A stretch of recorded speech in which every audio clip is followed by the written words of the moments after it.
गठबंधन के लिए और आम आदमी पार्टी कांग्रेस के लिए बहुत प्रसन्नता और खुशी की बात है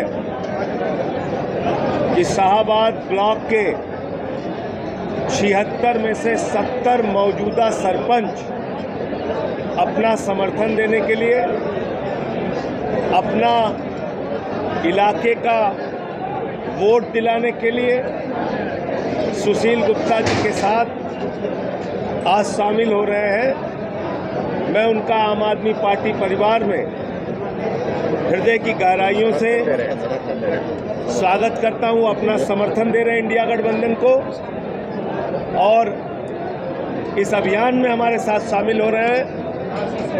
आज जो पूरे देश की चिंता है भारत के लोकतंत्र को बचाने की, भारत के संविधान को बचाने की, बाबा साहब डॉक्टर भीमराव अंबेडकर जी के द्वारा लिखे गए संविधान को ख़त्म करने की जो मंशा बीजेपी की है, उस मंशा को रोकने की, उसमें शाहाबाद के इन सभी 70 सरपंच भाइयों का जो साथ हमें मिल रहा है, मैं उसके लिए इंडिया गठबंधन की ओर से, आम आदमी पार्टी और कांग्रेस की ओर से सबको धन्यवाद और आभार व्यक्त करता हूं। कुरुक्षेत्र ये तय कर चुका है कि जीत तो पांडवों की होगी। ये धरती अधर्म के खिलाफ धर्म के जीत की धरती है। यहीं पर भगवान श्री कृष्ण ने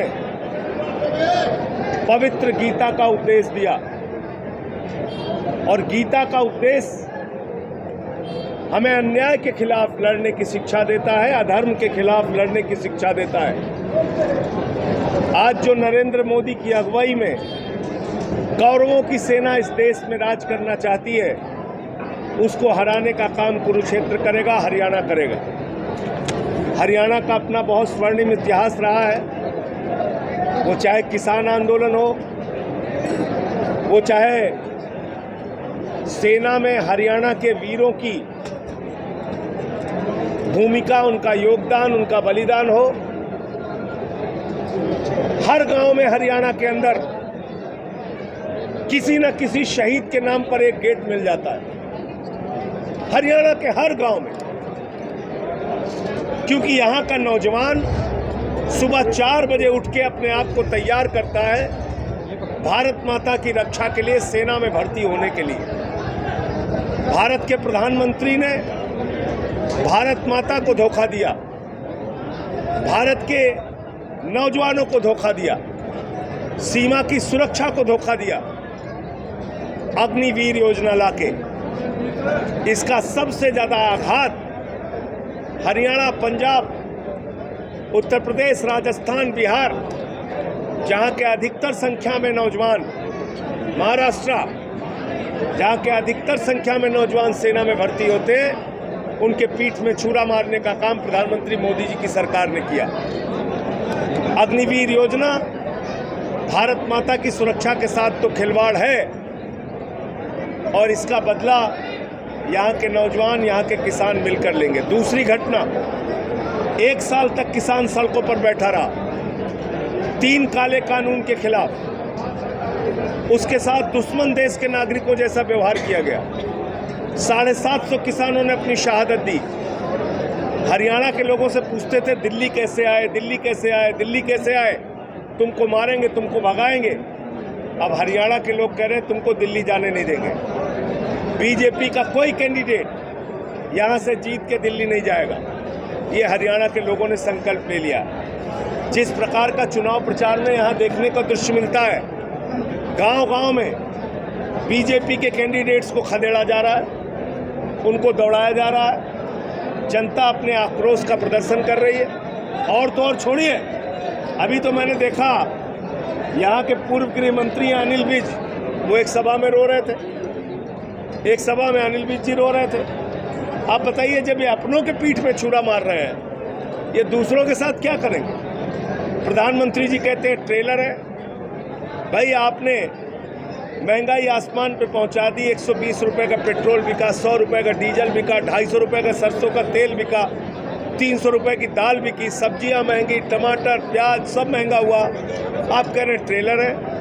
अग्निवीर ला के आपने नौजवानों को धोखा दिया, 2 करोड़ नौकरी के नाम पे धोखा दिया, काला धन लाने के नाम पे धोखा दिया। आप कह रहे ट्रेलर है।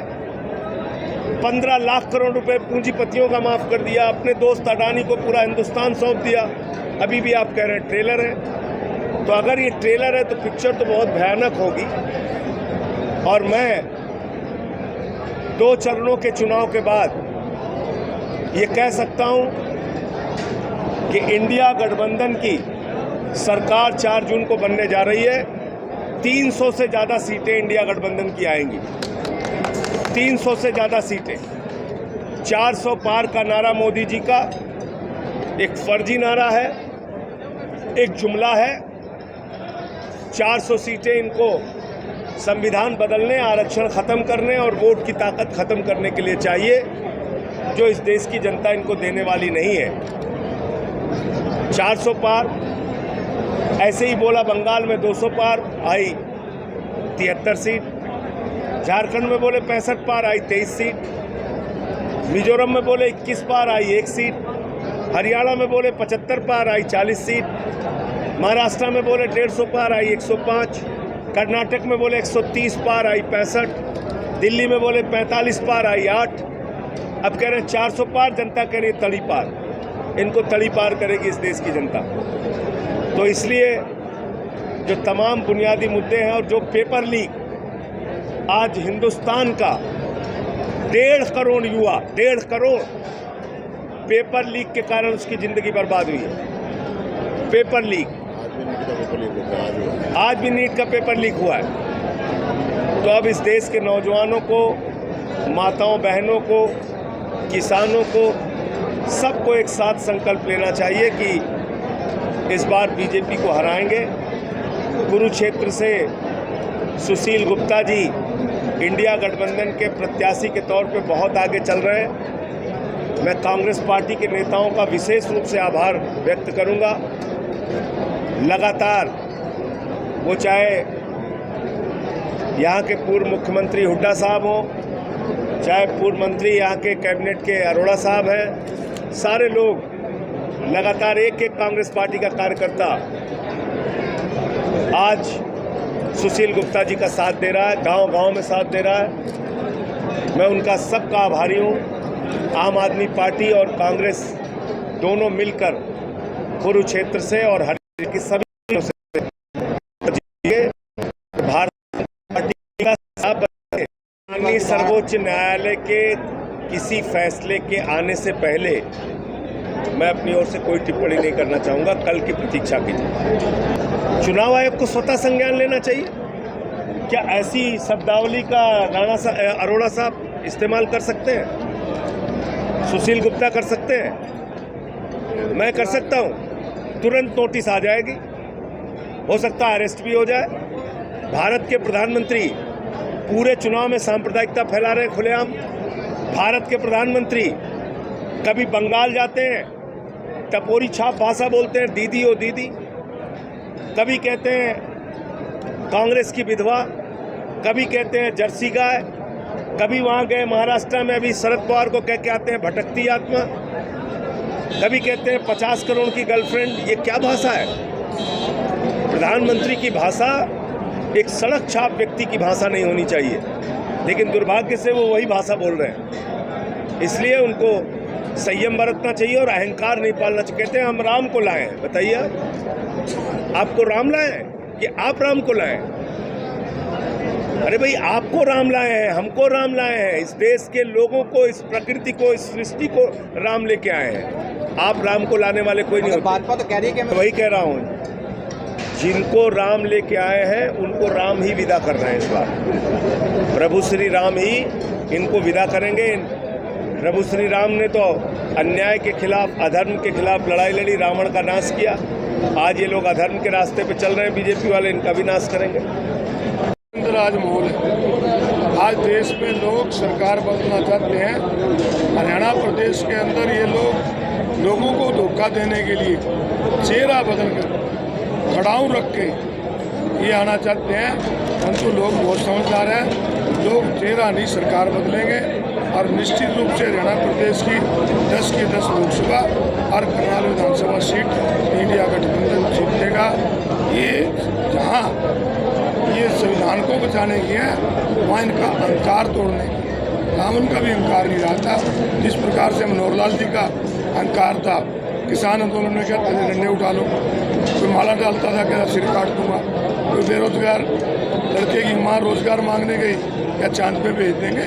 ये जो अहंकार था निश्चित रूप से इस सरकार का टूटेगा और इंडिया गठबंधन मिलकर चुनाव लड़ रहा है और निश्चित रूप से कुरुक्षेत्र से डॉक्टर सुशील लगातार ज्वाइनिंग हो रही है की निशानी है। इस संघर्ष में हमारा साथ देने के लिए कल भी युवा आए थे, आज सरपंच आ रहे हैं, जहाँ भी जा रहे हैं लोग ज्वाइन कर रहे हैं। ये बदलाव की निशानी है, लोग बदलाव चाहते हैं और विकल्प जो है इंडिया गठबंधन। आपके नेता पूर्व सीएम हुड्डा पर कल गुरनाम से तो गैर राजनीति को अपने आप को कहते हैं, टिप्पणी नहीं करता, परंतु जो खुद हुड्डा पर टिकट मांगने गए, आज हुड्डा के बारे में बात